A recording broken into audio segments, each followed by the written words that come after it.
A Casa Espírita Estudantes do Evangelho apresenta seminário sobre o livro Paulo e Estevão, obra ditada pelo Espírito Emmanuel, através da psicografia de Francisco Cândido Xavier, uma coprodução do GEAF.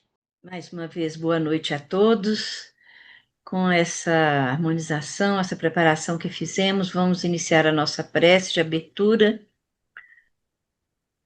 agradecendo a Deus a oportunidade de estarmos aqui, sob as bênçãos e proteção dos nossos mentores espiritual, dos mentores deste trabalho, da casa da qual nós fazemos parte, que nos inspira e nos incentiva sempre a ir adiante, a aprofundar nossos estudos, para que a nossa compreensão e o nosso discernimento acerca das passagens de nossa vida, dos aprendizados, acerca das experiências que precisamos ter para crescer, sejam bem aproveitadas, sejam bem entendidas, para que tenhamos a consciência de que a nossa vida tem muito mais algo a ver do que levantar todos os dias para ir trabalhar, fazer inúmeras coisas ao longo das horas deste dia, chegar em casa, tomar um banho, jantar, dormir para começar a nova jornada amanhã. A nossa vida é repleta de oportunidades de crescimento. Então, que nós nos lembremos sempre, Senhor, sempre, que somos espíritos imortais revestidos por um corpo de carne, que nos assegurará, num momento como este, o aprofundamento dos conhecimentos, que farão com que o nosso entendimento se amplie ao longo do horizonte.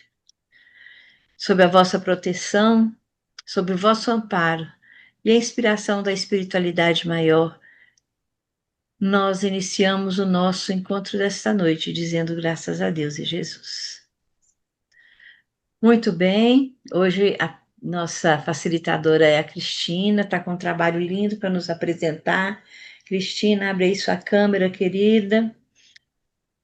Ela já está prontinha aí, e vocês vão ver que com essa vozinha delicada, com esse jeito gentil que ela tem, e o hábito de lidar com as crianças, né, na evangelização, ela vai trazer muito conhecimento para a gente. Cristina, a palavra é sua.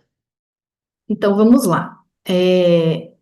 A gente vai tratar hoje do capítulo, é o primeiro capítulo da segunda parte, né? Que é o capítulo chamado Rumo ao Deserto, né? Então, assim, boa noite a todos. Obrigada pela oportunidade, né, de falar um pouquinho para vocês desse estudo do capítulo um, né, da segunda parte. E E aí, nós vamos falar então sobre o que que acontece agora que que Saulo, na verdade, né, teve essa experiência que foi explicada no capítulo anterior, que foi realmente a mudança de toda a direção, né, da vivência de Saulo, Paulo aqui, né, no planeta, nessa existência aí. É, Então, começando aqui, eu vou só então voltar um pouquinho na primeira parte do livro para a gente poder se situar, né, e relembrar coisas muito marcantes, né, dos outros capítulos anteriores. Bom, então a gente teve ali o exemplo de Estevão, né, mártir, né, do cristianismo, né? Então, esse personagem que foi realmente o exemplo para nós, né, de perdão e de amor.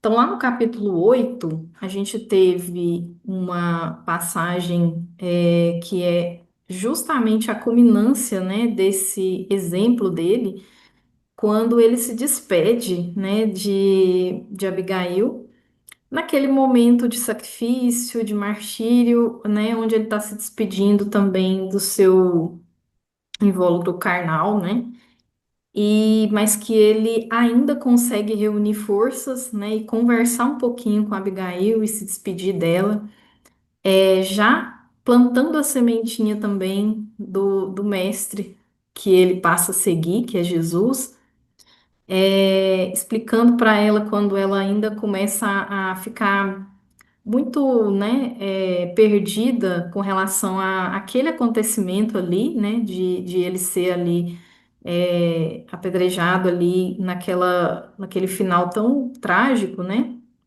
Mas que ele diz para ela, né, não pensar dessa forma, né, que explica um pouquinho sobre Jesus para ela e já planta essa sementinha, né?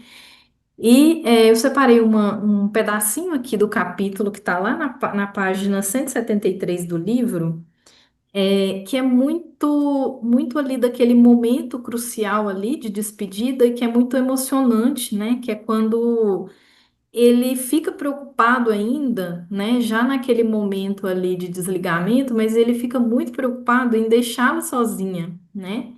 E é quando ela apresenta Saulo a ele, né? E diz que ele é um noivo dela, né? E ele contempla, né? Aqui diz, né? O moribundo contemplou-o sem ódio e acentuou: Cristo os abençoe. Não tenho no teu noivo um inimigo, tenho um irmão. Saulo deve ser bom e generoso. Defendeu Moisés até o fim. Quando conhecer a Jesus, servi-lo-á com o mesmo fervor. Sê para ele a companheira amorosa e fiel.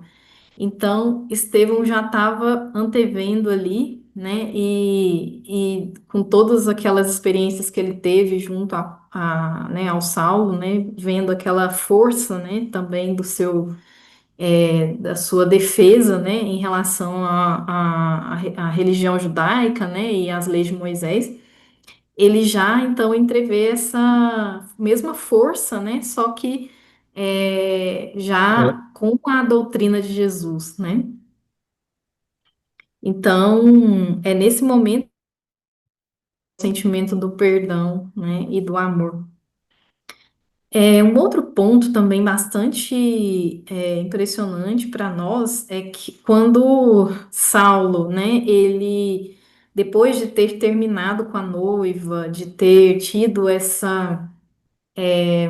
todo esse orgulho, né, ferido ali de ser o algoz ali, né, de Estevão, que é de Gesiel, que é seu irmão, ele fica bastante preso, né, a muitas questões materiais, né, da sua própria imagem, da sua família, né, de toda a sua posição, né, na sociedade, e ele termina o noivado com Abigail, mas depois arrependido ele volta, né?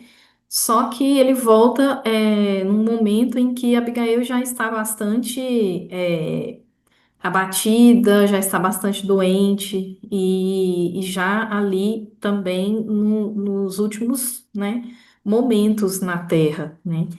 E após esse acontecimento do desencarne de Abigail, ele também fica bastante atordoado e bastante com uma revolta ainda maior, né?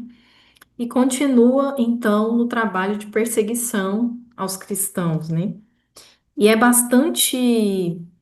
é, bastante impressionante, né? O quanto ele realmente tem essa ânsia, né? De combater os seguidores, os evangelizadores, né? Da doutrina do Cristo. E, inclusive, ele fica bastante revoltado com o próprio Ananias, né, que é quem levou os ensinos de Jesus para Abigail, né? E aí eu separei também uma outra partezinha para a gente ver que essa perseguição, então, ela toma ainda mais força nesse momento em que ele está tão abatido, tão revoltado, e é um momento em que, um pouco antes, alguns dias antes, né, ele tortura um rapaz para saber notícias de Ananias, né?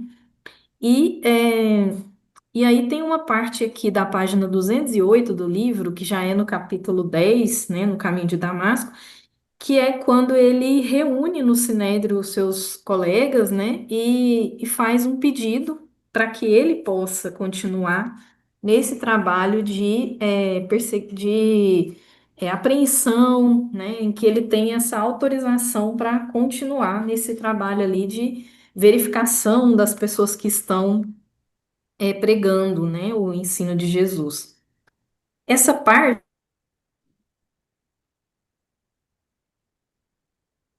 ele começa a defender, né, para os amigos, para os colegas de Sinédrio. A chamada Igreja do Caminho restringiu suas atividades de assistência aos enfermos desamparados. Nossos bairros mais humildes estão em paz. Voltou a serenidade aos nossos afazeres no templo. Aqui está tudo bem, né? Entretanto, não se pode afirmar o mesmo quanto às cidades vizinhas. Minhas consultas às autoridades religiosas de Jope e Cesareia dão a conhecer os distúrbios que os adeptos do Cristo vêm provocando, assintosamente, com prejuízo sério para a ordem pública. Não somente nesses núcleos precisamos desenvolver a obra saneadora, mas, ainda agora, chegam-me notícias alarmantes de Damasco, a requererem providências imediatas. Localizam-se ali perigosos elementos. Um velho chamado Ananias lá está perturbando a vida de quantos necessitam de paz nas sinagogas. Não é justo que o mais alto tribunal da raça se desinteresse das coletividades israelitas noutros setores. Proponho, então, estendermos o benefício dessa campanha a outras cidades. Para esse fim, ofereço todos os meus préstimos pessoais, sem ônus para a casa que servimos. Bastar-me-á tão só o necessário documento de habilitação, a fim de acionar todos os recursos que me pareçam acertados, inclusive o da própria pena de morte, quando a julgue necessária e oportuna. Então, ele continua nesse afã aí de perseguir realmente, né, esses novos, né, evangelizadores da doutrina do Cristo. É, porém, algo acontece que é muito, muito marcante e que vai realmente redirecionar Saulo, né? Então, toda a sua existência, então, o propósito da sua existência, ele sendo o vaso escolhido, que eu também depois vou passar uma música para vocês sobre isso, né? Que Saulo, Paulo é o vaso escolhido, né, para fazer essa disseminação da doutrina de Jesus. E aí é nesse momento, então, que ele é chamado a essa missão, né, em que ele está, então, vamos dizer assim, com a rota desviada para a direção errada, né? Que é quando ele encontra com Jesus ali, às portas de Damasco, porque ele está procurando Ananias, mas é aí nesse momento que Jesus aparece para ele. E aí aqui na página 212, que foi na capítulo anterior, né, falado que o Fabiano explicou para nós na última aula, que eu separei aqui então nessa página quando realmente Jesus ele fica bastante perturbado, né, com os sentidos confusos e a sua visão realmente fica, né, toda, então, retira a visão, porém, essa luz ele enxerga, né, e ele, parece que ele, na verdade, a visão dele, ela se amplia, né, para o infinito. Por quê? Porque é para ele visualizar, né, e ter essa experiência do encontro com Jesus, como ele mesmo diz, né, no sol do meio-dia, né, daquele local. E é quando então Jesus diz para ele, né, Saulo, Saulo, por que me persegues, né? E ele pergunta então para Jesus, né? Ele fica tão atordoado e os outros servos, né, não compreendem também o que está acontecendo, né? E ele fica então genuflexo, e os servos sem compreenderem, mas perceberam uma grande luz também, né? E Saulo então pergunta para Jesus: Quem sois vós, Senhor? Aureolado de uma luz balsâmica e um tom de inconcebível doçura, Jesus responde: Eu sou Jesus. E ele então passa a uma postura, né, que os servos não conseguem compreender, Jacó e Demétrio, né, estavam ali. ele começa a chorar, né? É um pranto convulsivo e ele realmente tem ali uma catarse de emoções, né? Com esse encontro que vai ser realmente o divisor de águas, né, para ele. Além disso, deixa eu minimizar aqui. E aí, então, essa transformação, né, se inicia, né, nesse acontecimento aí, em que agora sim, né, Saulo vai iniciar o trabalho de transformação, né, e mais à frente, até o seu nome também vai ter essa mudança de direção, né. Então, é assim, então, que a gente tem a primeira parte, né, resumidinha, um pouquinho do resumo dessa primeira parte. O que então significa esse capítulo, que é o de hoje, rumo ao deserto, né? Primeiro a gente pensa que deserto é esse, né? E o deserto não é um local físico, né? É uma forma de representar necessidade de encontro com Deus, de compreensão do que acontece, que é bem nesse período em que Paulo fica totalmente sem compreender num primeiro momento, né? E com essa necessidade de compreender. E no início do capítulo, até o finalzinho, nós vamos ver que o que vai acontecer vai fazer com que ele realmente entenda o porquê de se recolher, né? E com a ajuda também de Jesus e de certamente, né, espíritos do lado do plano espiritual que o orientam e que por meio dos encarnados, né, que assim acontece muitas vezes quando a gente precisa de direcionamento, né? Muitas vezes os nossos irmãos encarnados que captam, né, muitos dos direcionamentos do alto, né, e nos ajudam com seus conselhos, com as suas vibrações, é, com a sua ajuda, de apoio, né, e isso vai acontecer com ele. Então ele vai buscar esse recolhimento, né, essa necessidade de interiorização, né, para compreender o que se passa, para compreender o chamado, né, e aprender com Jesus. Então, ele vai buscar esse isolamento na Arábia, né, e só que isso vai acontecer mais ao final. Então, vamos ver o que que segue até lá, né? Eu queria passar para vocês uma música que cantada aqui por Kaká, que vai falar um pouquinho para a gente sobre o deserto, né? E sobre Paulo. Vou passar aqui para vocês.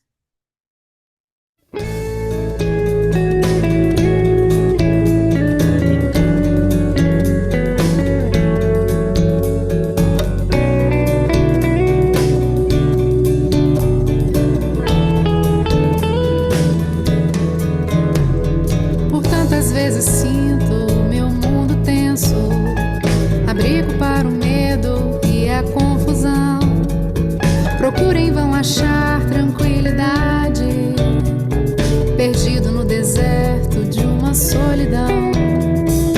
Como Paulo pela estrada de Damasco, encontro tantas pedras a me atropelar e fico cego em frente às dificuldades. E ao Senhor começo a perguntar: que farei para mudar o meu destino? Que farei para conseguir ficar em paz? Que farei para encontrar felicidade? Que farei para entender sua vontade? Atitudes de amor para com seu irmão, seja onde for, abre seu coração, fazer da caridade uma bandeira de luz. O caminho certo é seguir Jesus.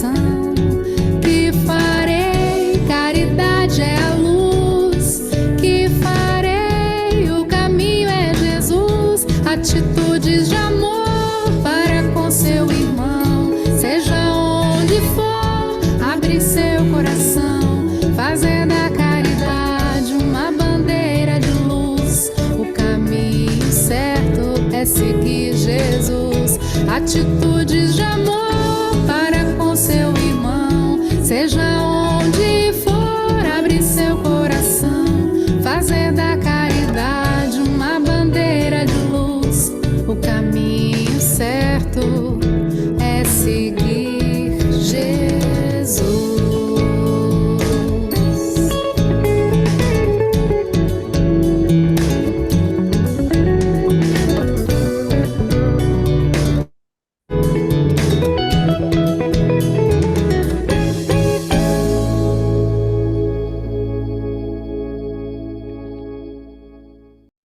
Então, aqui na música, né, ela vai concluir justamente o que Paulo também, né, conclui, né, da experiência de deserto dele.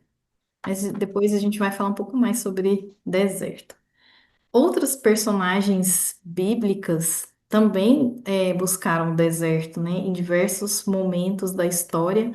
E esses aqui em que eu coloquei de exemplo para vocês, né, são muito emblemáticos, né? Então, Moisés, na preparação dele para guiar o povo judeu, né, em busca, né, da terra prometida, precisou desse período de recolhimento. João Batista, né, a voz que clama no deserto. Então, para toda essa preparação para preparar o caminho de Jesus, né? Então, também deu exemplo dessa necessidade o próprio Jesus. Quantas vezes, né, em que ele também se recolhia, buscava esse fortalecimento e essa ligação ainda mais forte com Deus, né? E, e Paulo, para poder assumir a sua missão, né, de levar o evangelho aos gentios, né?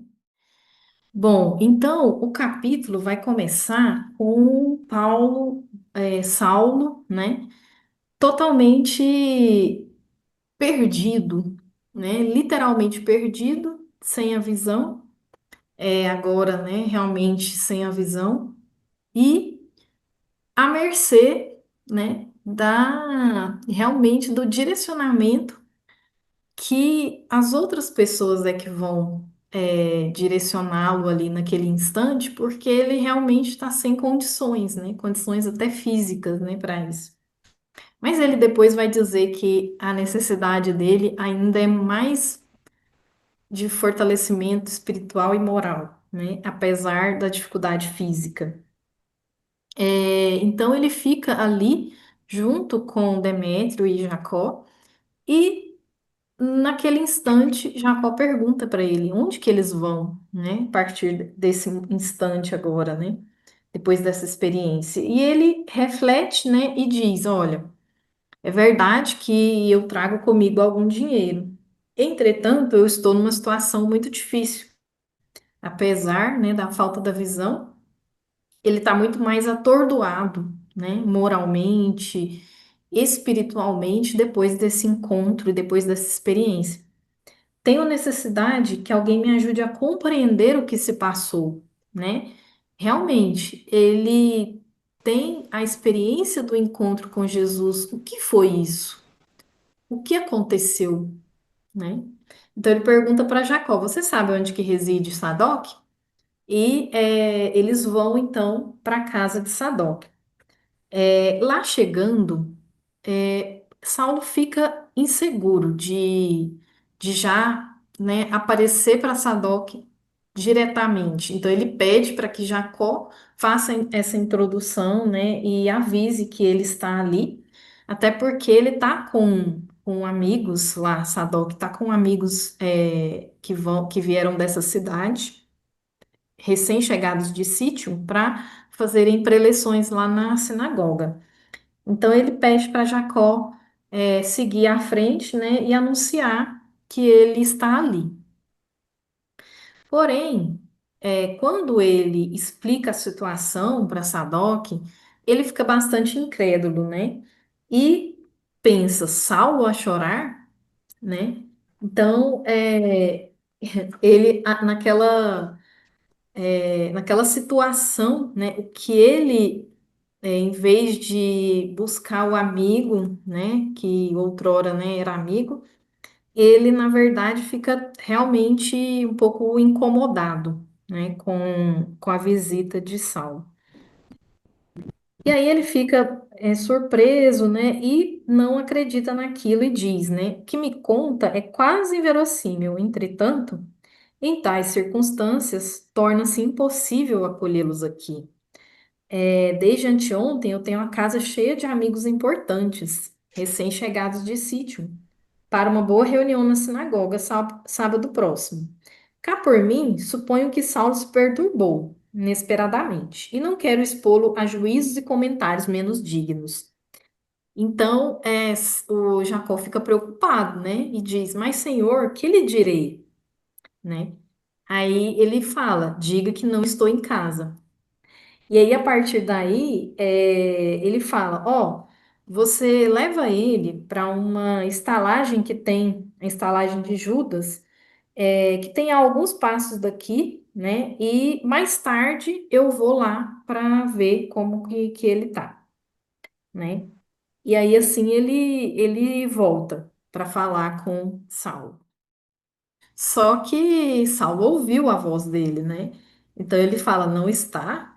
Exclamou Saulo, né? Daqui eu lhe ouvi a voz. E aí sim, aí Jacó já fica então é, com paixão, né? E aí sim, aí ele conta para ele, né, a verdade, né? E aí conta que não foi bem acolhido, né? Que teve uma atitude, ele se deparou com uma atitude fria de Sadoc. Então, aqui, quando a gente então vê que aquele amigo, né, de outra hora, ele realmente não pôde ali acolher, mas eles seguiram então para poder serem instalados ali em outro local, né? Mas ele fica bastante magoado, né? Ele fica bastante é, sentido, né? Com isso daí. E aí ele então enxuga uma lágrima, né? Não contava com aquela recepção de Sadoc, né? Que ele considerava realmente ele um amigo e ficou bastante chocado. Mas ele começou a compreender, né, aquilo que estava acontecendo. É, Era natural que Sadoc temesse pela renovação de suas ideias, mas não era justo ele abandonasse um amigo doente às intempéries da noite. Ele começou a ficar magoado com aquilo, porém, quando isso aconteceu, ele recordou Jesus. Então, bem nesse momento, né, é que ele cai, né, aquela compreensão de que ele talvez tivesse feito o mesmo se fosse ele no lugar de Sadoc, né? É, Ou talvez até pior, né? Então ele comentou, resignado, Sadoc tem razão. Não ficava bem perturbá-lo com a descrição do fato quando tem à mesa amigos de responsabilidade na vida pública. Além disso, estou cego, seria um estafeiro e não um hóspede.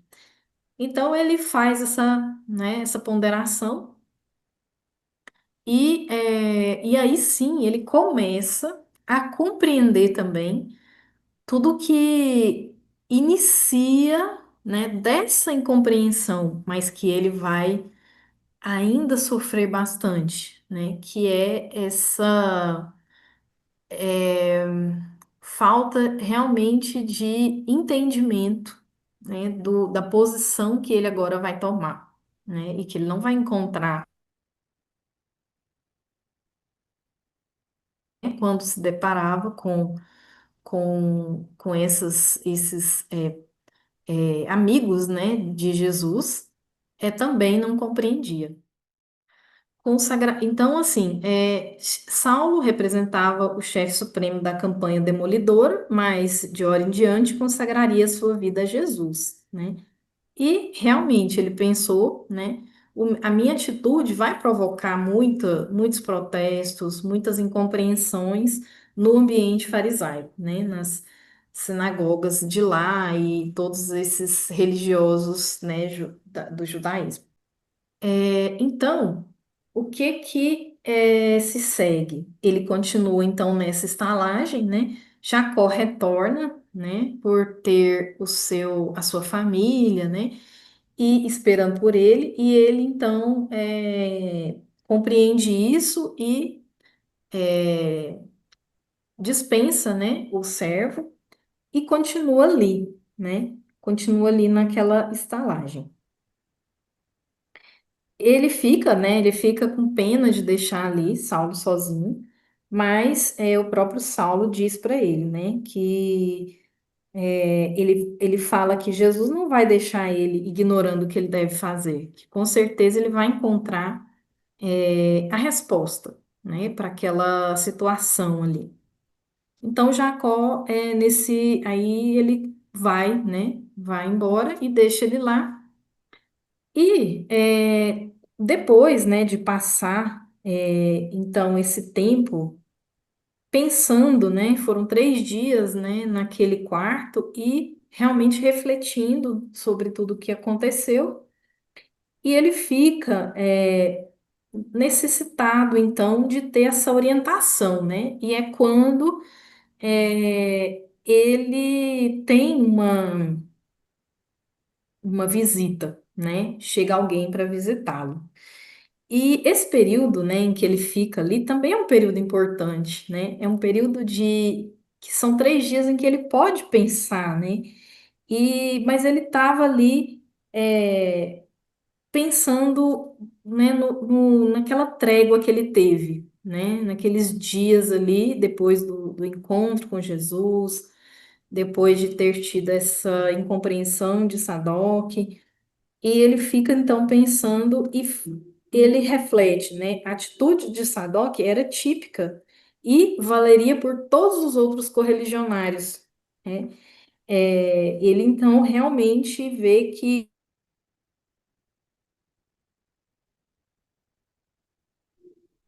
experiências assim, né? Por quê? Porque as pessoas ia ser difícil convencê-los, né, de toda essa experiência que ele teve, né? E aqueles que tinham a doutrina ali judaica que estavam realmente rígidos, né, do que ele iria trazer como experiência de que Jesus é o Messias e que está vivo, né? Então, quando ele está nesse período aí, o que que acontece depois de 3 dias, né? Ele recebe, então, o aviso de que tem uma pessoa procurando por ele, né? No começo ele pensa ser Sadoc, né? Mas não é. Então ele pede para a pessoa, né? Para a pessoa entrar. E Saulo, então, olha como que o encontro, né? Foi realmente assim providencial, foi tudo muito arquitetado, né? Do lado espiritual, do plano espiritual, né? O Saulo já estava com sede de uma voz carinhosa e amiga. Então ele manda entrar. Quem entra? Um velhinho de semblante calmo e afetuoso, sem que o convertido possa ver-lhe, né? O sorriso generoso, as cãs respeitáveis. Então ele começa já a sentir a vibração, né? Daquele que chega de e aí ele pergunta para ele: Quem sois? Pergunta o cego admirado, né? Irmão Saulo, replica o interpelado com doçura: O Senhor que te apareceu no caminho enviou-me a esta casa para que tornes a ver e recebas a iluminação do Espírito Santo. Vosso nome? Perguntou quase aterrado.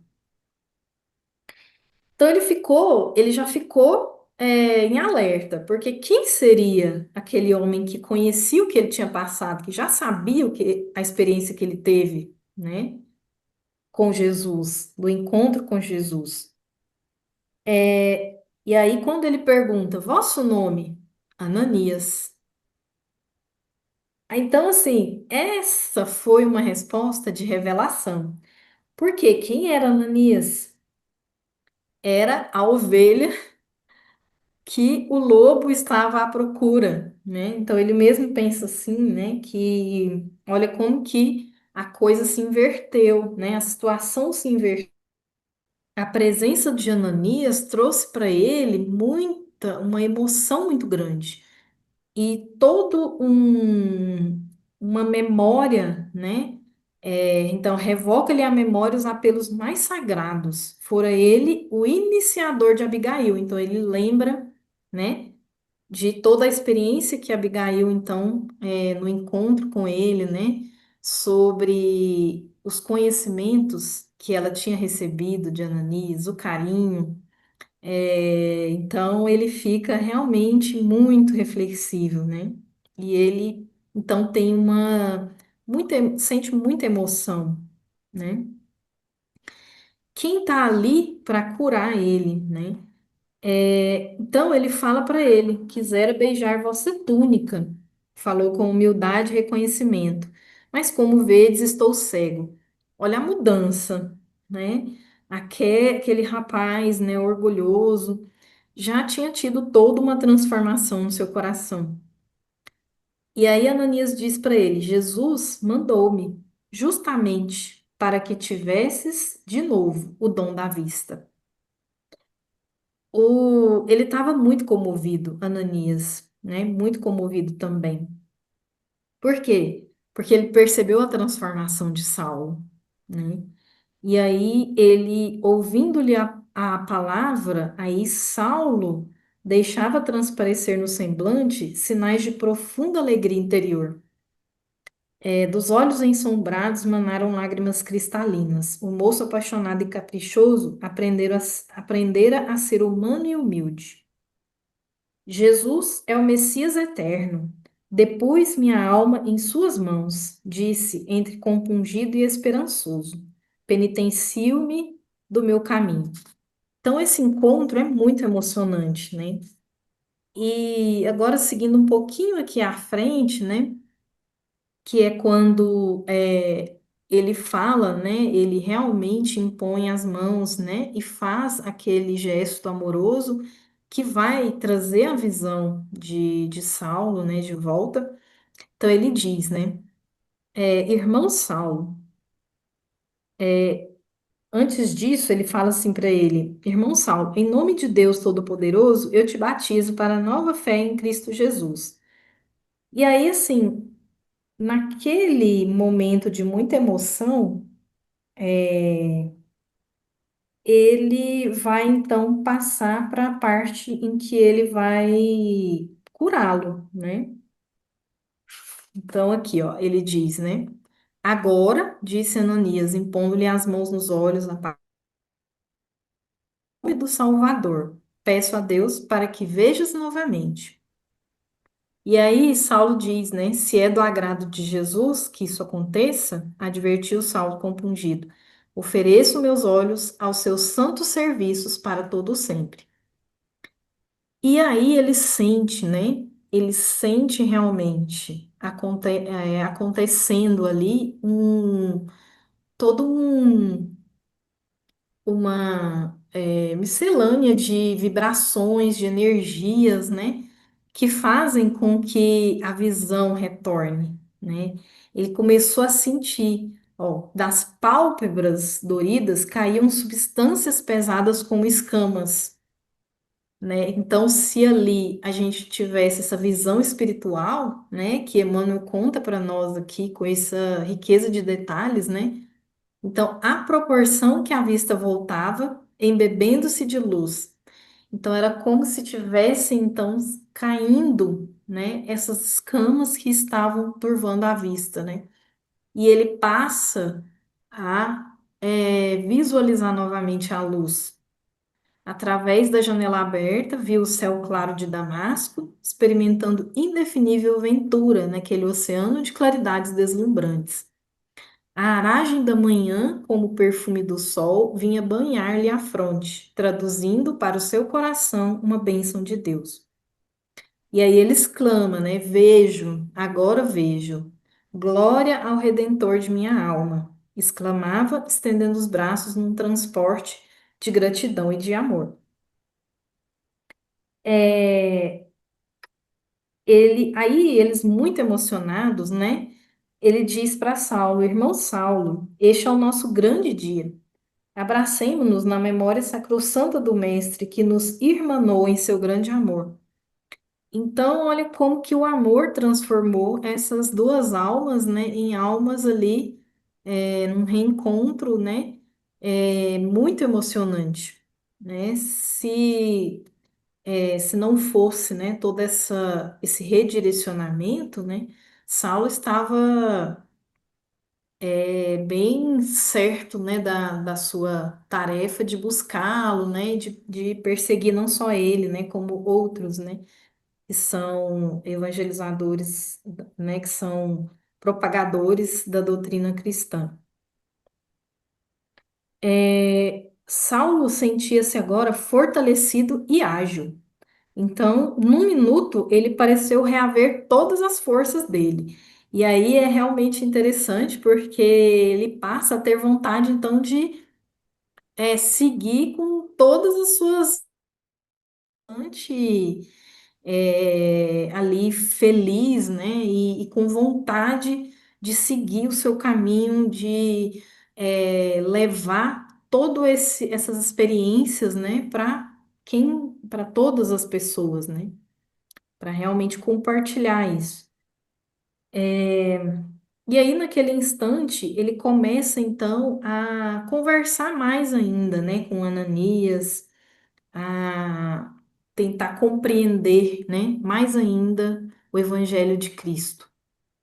Antes disso, sobre essa questão da cegueira, né, que Saulo teve curada, né, eu separei aqui para a gente falar um pouco sobre a cegueira espiritual, né, porque a cegueira física, ela, como Joana de Ângeles diz aqui no livro Ilumina-te, né, ela é uma dificuldade pessoal, né, dentro do esquema da lei de causa e efeito. Então, a gente sabe que essa dificuldade, ela ocorre por conta das diversas experiências, pretéritas ou não, né, que a gente tem, mas que realmente são, colheitas, né, das nossas, atitudes. Porém, a cegueira espiritual é muito pior, né? Então ela diz o seguinte, que a cegueira espiritual é a ignorância dos valores verdadeiros, né? Dos valores que Jesus exemplificou para nós, né? Das leis morais. Então, quando a gente se fecha, e não consegue enxergar a dimensão, né, da nossa existência cósmica, né, que é muito além da nossa vivência, que eu percebi que quando a Cíntia falou no começo, né, quando ela estava fazendo a introdução, né, e a harmonização para a gente começar, que ela falou sobre a nossa vida, né? A nossa rotina, né? Para não se transformar numa coisa automática, né? Porque não é isso, né? Não é sobre isso, né? A nossa existência é muito mais que isso. A gente tem a nossa rotina, mas que para nós ela é instrumento da nossa prática, né? Porque através da nossa rotina, com as nossas atividades, nossas tarefas, a gente pode colocar em prática tudo aquilo que a gente aprende com Jesus, né? Então aqui desse livro, né? E também dentro do Evangelho segundo o Espiritismo, algumas passagens, né, que também dizem respeito a isso, né? Então, aqui no capítulo 27, os bons espíritas? Item 4, né? Então, a gente fala que o Kardec, né? Ele fala de pessoas que acreditam nos fatos, né? Nas manifestações espíritas. Porém, aquilo fica só no fato em si, fica muito no superficial, né? E a gente não consegue retirar a profundeza, a reflexão do acontecimento da manifestação, né? Então, o que a gente, que realmente é o propósito, né? Que é para que a gente aprenda. Isso é uma forma também de cegueira, né? A névoa que envolve os espíritos tira-lhes a visão do infinito, de onde resulta que não rompem facilmente com seus pendores nem com seus hábitos. Então, o mais difícil é a gente praticar o evangelho, né? Então, se a gente fica só no conhecimento, né? Isso também nos torna cegos, por mais que a gente tenha a oportunidade de conhecer, a gente precisa se esforçar na prática, né? E outra coisa é quando a gente, nesse outro capítulo, né? O capítulo 24, não ponhais a candeia debaixo do alqueire, né? No item 12, fala sobre os cegos dóceis e de boa fé, que pedem para se lhes dê à vista, em contraposição aos orgulhosos, que julgam possuir toda a luz e não precisarem de nada. Essa oposição entre os que reconhecem a necessidade de luz e os que acham que não precisam é central em noções de cegueira espiritual. Então, assim, é aquela situação, né, da gente também conhecer, mas a gente pensa que todo o ensinamento, que os valores, eles são para o outro e não para nós mesmos, né? Então, como a gente já tem visto, né? A única pessoa que a gente consegue mudar é a gente mesmo. Então, para a gente ver a mudança no mundo, a gente tem que ser a mudança primeiro, né? Então, é assim que a gente vai combater a cegueira espiritual, né? Então, ele continua conversando com Ananias, e aí ele começa primeiramente perguntando sobre os ensinos de Jesus, né? E Ananias diz para ele que ele sabe os ensinamentos de cor. E aí ele entrega algumas anotações, né, para Saulo. Saulo pede para ele ficar com aquelas anotações, pelo menos, né, naquela noite, que ele iria copiar e iria passar para alguns pergaminhos, né, e iria devolver para ele. E aí ele pergunta também para ele. E aí Ananias fala para ele sobre as anotações de Levi, né, que estão na Igreja do Caminho, né? Então, ele fica muito emocionado, ele fica muito animado, né, de ter essas anotações e de poder estudá-las, né? E, é, e ele segue perguntando, né? Saulo pede para que ele fale de Estevão. Então ele começa a explicar algumas coisas para ele, né? E também Saulo pede para ele falar sobre a viagem dele, né, de Jope a Jerusalém, que é quando Ananias tem a oportunidade de conhecer Abigail, né? Então ele já compreende, né, qual que é a intenção de Saulo, né, que é saber sobre Abigail, né?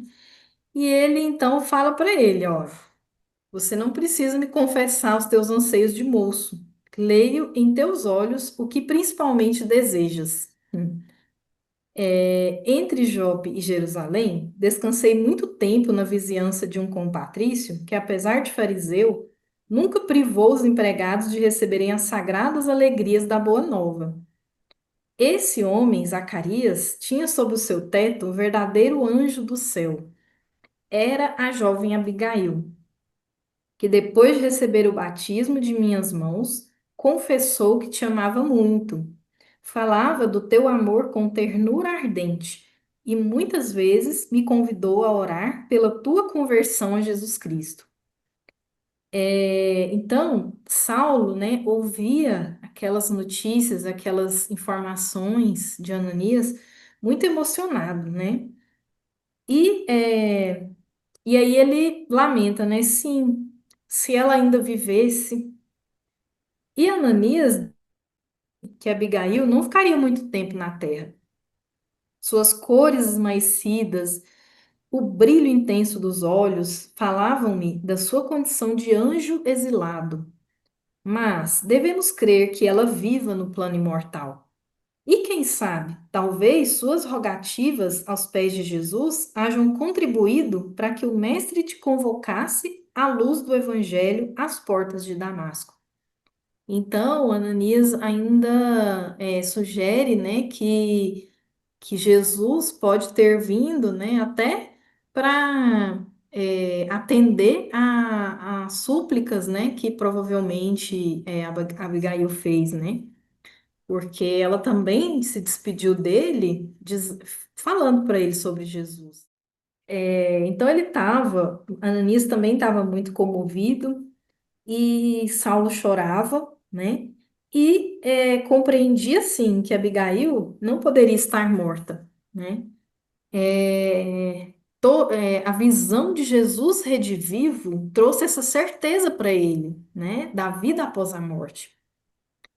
E certamente, então, aquela que era escolhida da alma dele apiedar-se de suas misérias e rogar ao Salvador, com insistência, lhe socorresse o espírito mesquinho. E por venturosa coincidência, o mesmo Ananias, que lhe havia preparado o coração para as bênçãos do céu, estender-lhe igualmente as mãos amigas, cheias de caridade e perdão. Então, foi essas reflexões que ele estava fazendo ali junto com Ananias. E aí é quando ele pede, então, né, o evangelho, né? E a Ananias diz para ele, né, que o evangelho, ele sorri, né, e fala assim: quanto à aquisição do evangelho, somente na Igreja do Caminho, em Jerusalém, poderíamos obter uma cópia integral das anotações de Levi, né? Então, o evangelho de Mateus. É, Ele fala, verbalmente, eu tenho de cor quase todos os ensinos, né?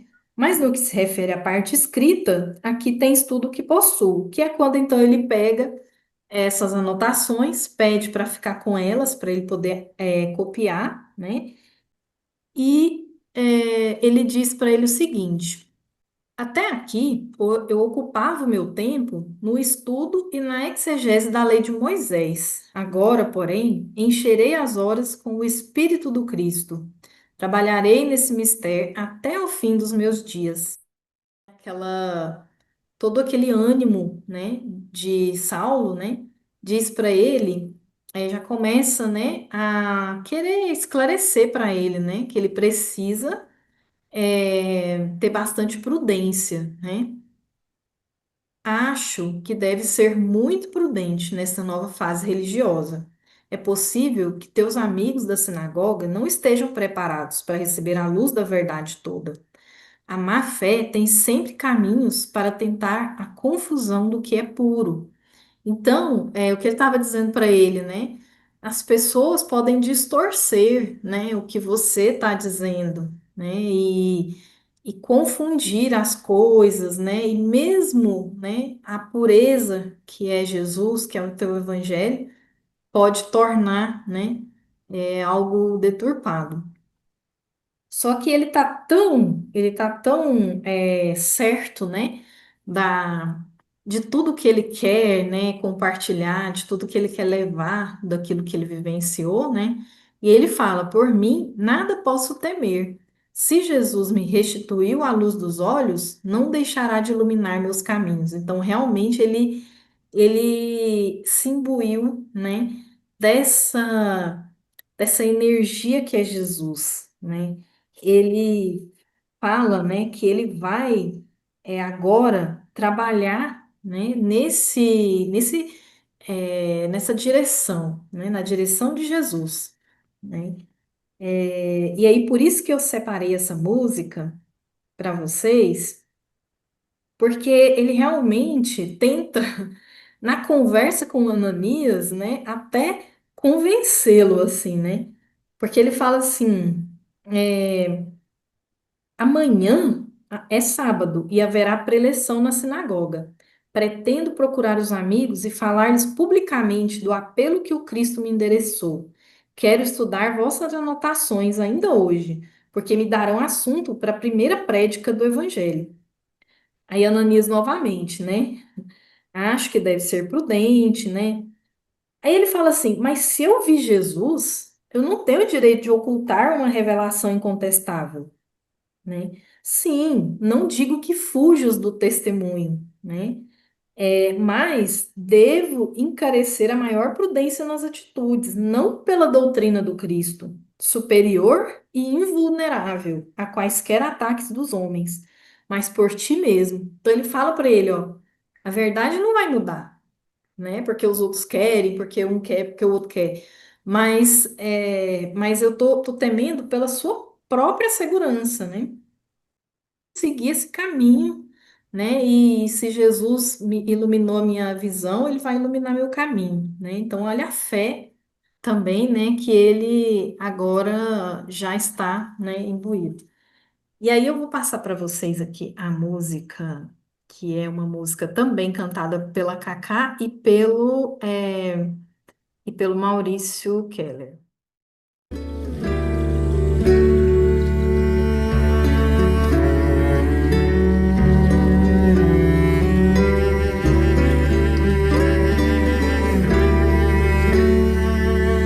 Eu vi seus pés na areia, um sonho vivo e belo. Vi suas marcas de amor criar em elo de alegria, de luz e caridade, e a terra inteira cantou fraternidade.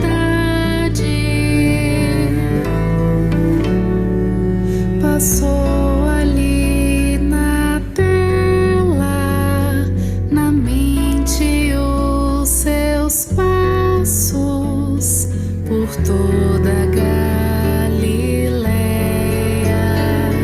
parábolas e atos. Passou o filho pródigo, a força dos talentos, o bom semeador e o calar dos ventos.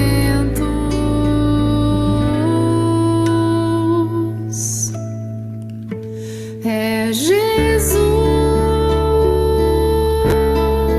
mestre do coração, da ciência do Pai, do amor, do perdão. É Jesus, todo consolo e fé, o roteiro de paz que a gente tanto quer.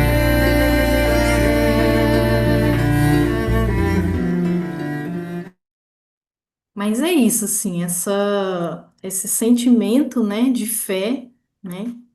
E aí eu vou falar para vocês, então, que ele segue para fazer essa preleção lá no Sinédrio, né?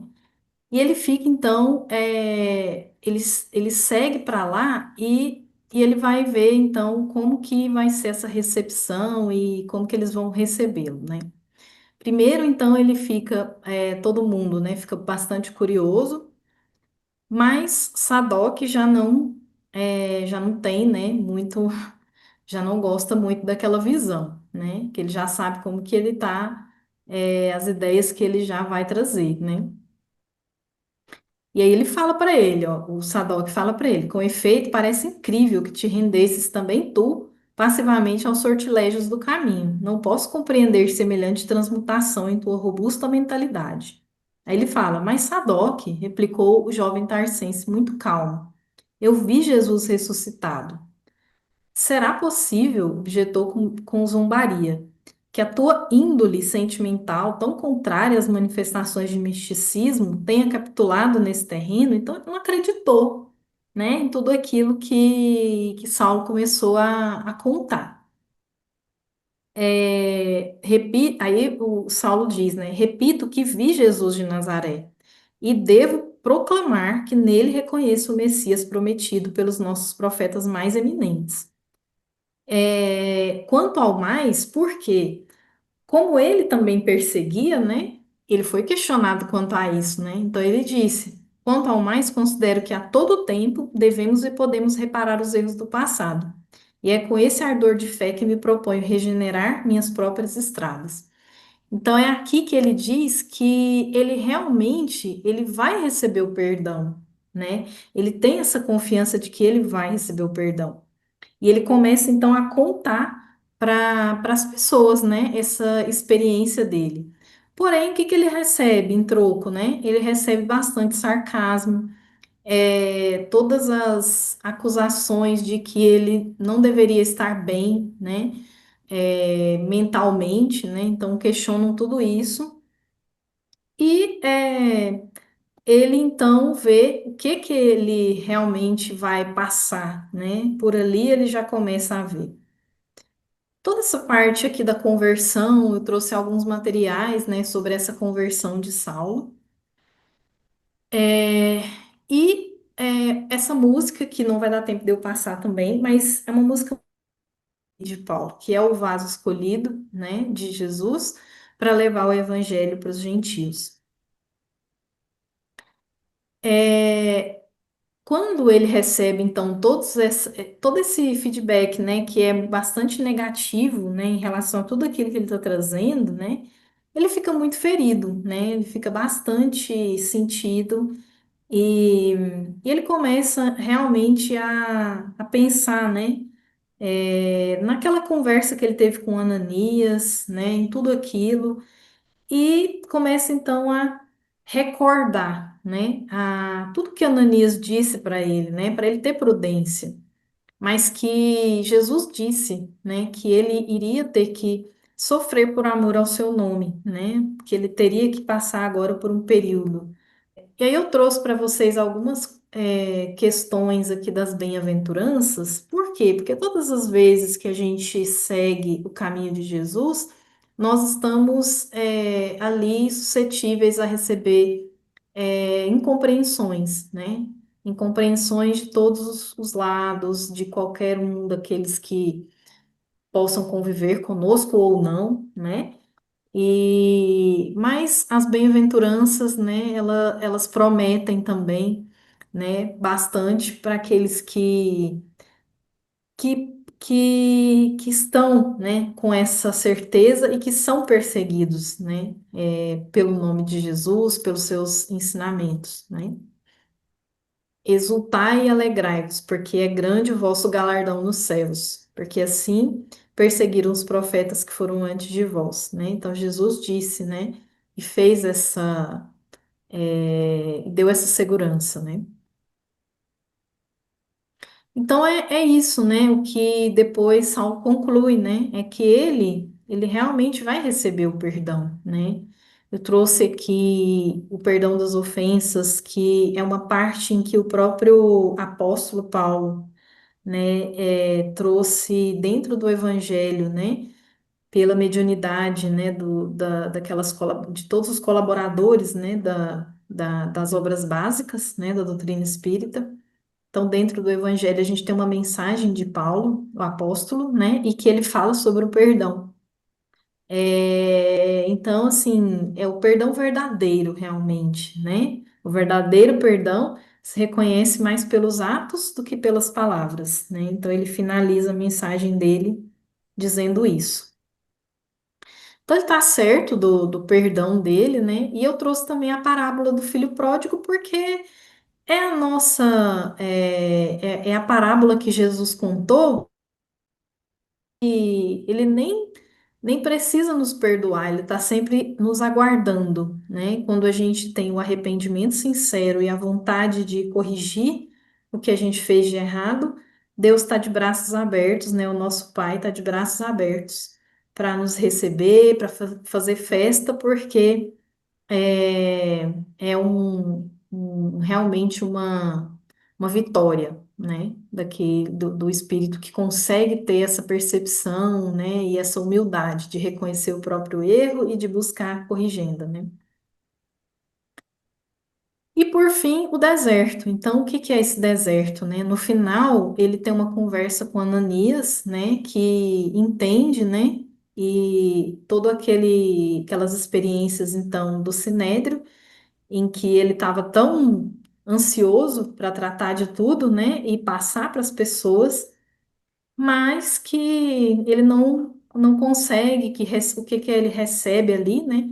E Ananias então compreende tudo isso e sugere a ele, né, que ele precisa de um tempo para compreender o que está acontecendo, né? E que as pessoas, muitas vezes os profetas, muitas vezes as pessoas tiveram essa necessidade de se recolher para poder ter essa compreensão.